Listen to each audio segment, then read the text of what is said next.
close against the wall, but the lid was laid on it, not fastened down, but with the nails ready in their places to be hammered home. I knew I must reach for the key, so I raised the lid and laid it back against the wall. And then I saw something which filled my very soul with horror. There lay the Count, but looking as if his youth had been half renewed, for the white hair and moustache were changed to dark iron grey, the cheeks were fuller, and the white skin seemed ruby red underneath.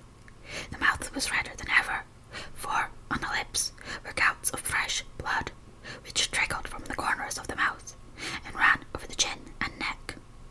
Even the deep, burning eyes seemed set amongst swollen flesh, for the lids and pouches underneath were bloated. It seemed as if the whole awful creature were simply gorged with blood. He lay like a filthy leech, exhausted with his repletion. I shuddered as I bent over to touch him, and every sense in me revolted at the contact. But I had to search, or I was lost. The coming night might see my own body a banquet in a similar way to those horrid three. I felt all over the body, but no sign could I find of the key.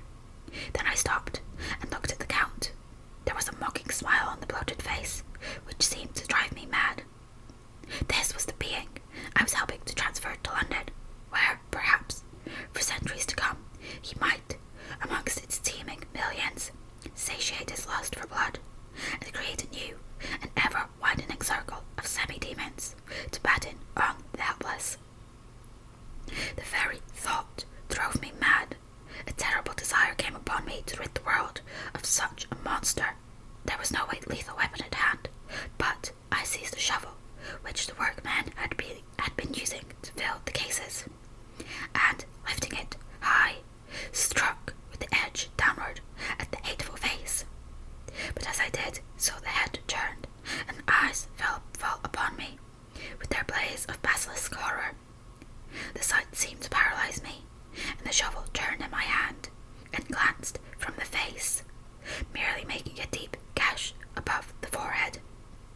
The shovel fell from my hands across the box.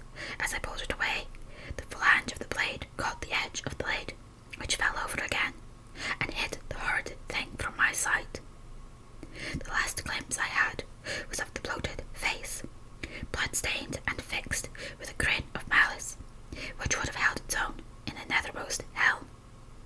I thought and thought what should be my next move, but my brain seemed on fire, and I waited with a despairing feeling growing over me. As I waited, I heard in the distance a gypsy song, sung by merry voices coming closer, and through their song, the rolling of heavy wheels and the cracking of whips. The Tuscani and the Slovaks, of whom the Count had spoken, were coming. With a last look round, and at the box which contained the vile body, I ran from the place and gained the Count's room, determined to rush out the moment the door should be opened. With strained ears, I listened and heard downstairs the grinding of the key in the great lock and the falling back of the heavy door. There must have been some other means of entry, or someone had a key for one of the locked doors.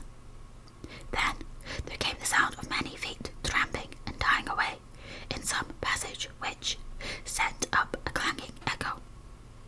I turned to run down again towards the vault, where I might find the new entrance, but at the moment there seemed to come a violent puff of wind, and the door to the winding stair blew to with a shock that set the dust from the lintels flying.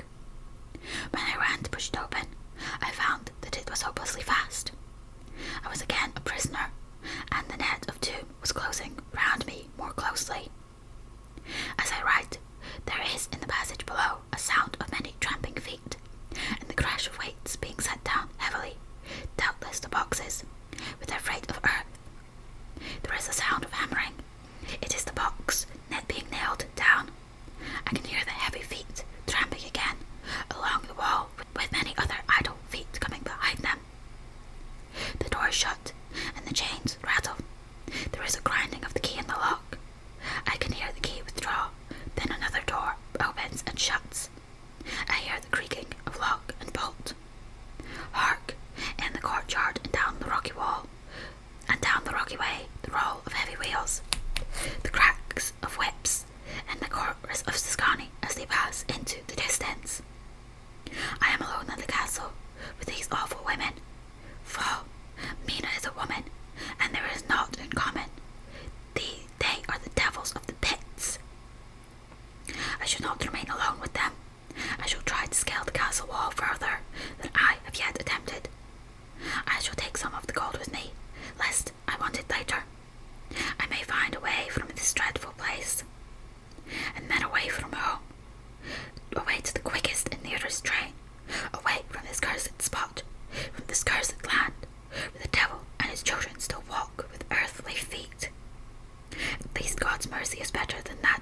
monsters. The precipice is steep and high. At its foot a man may sleep, as a man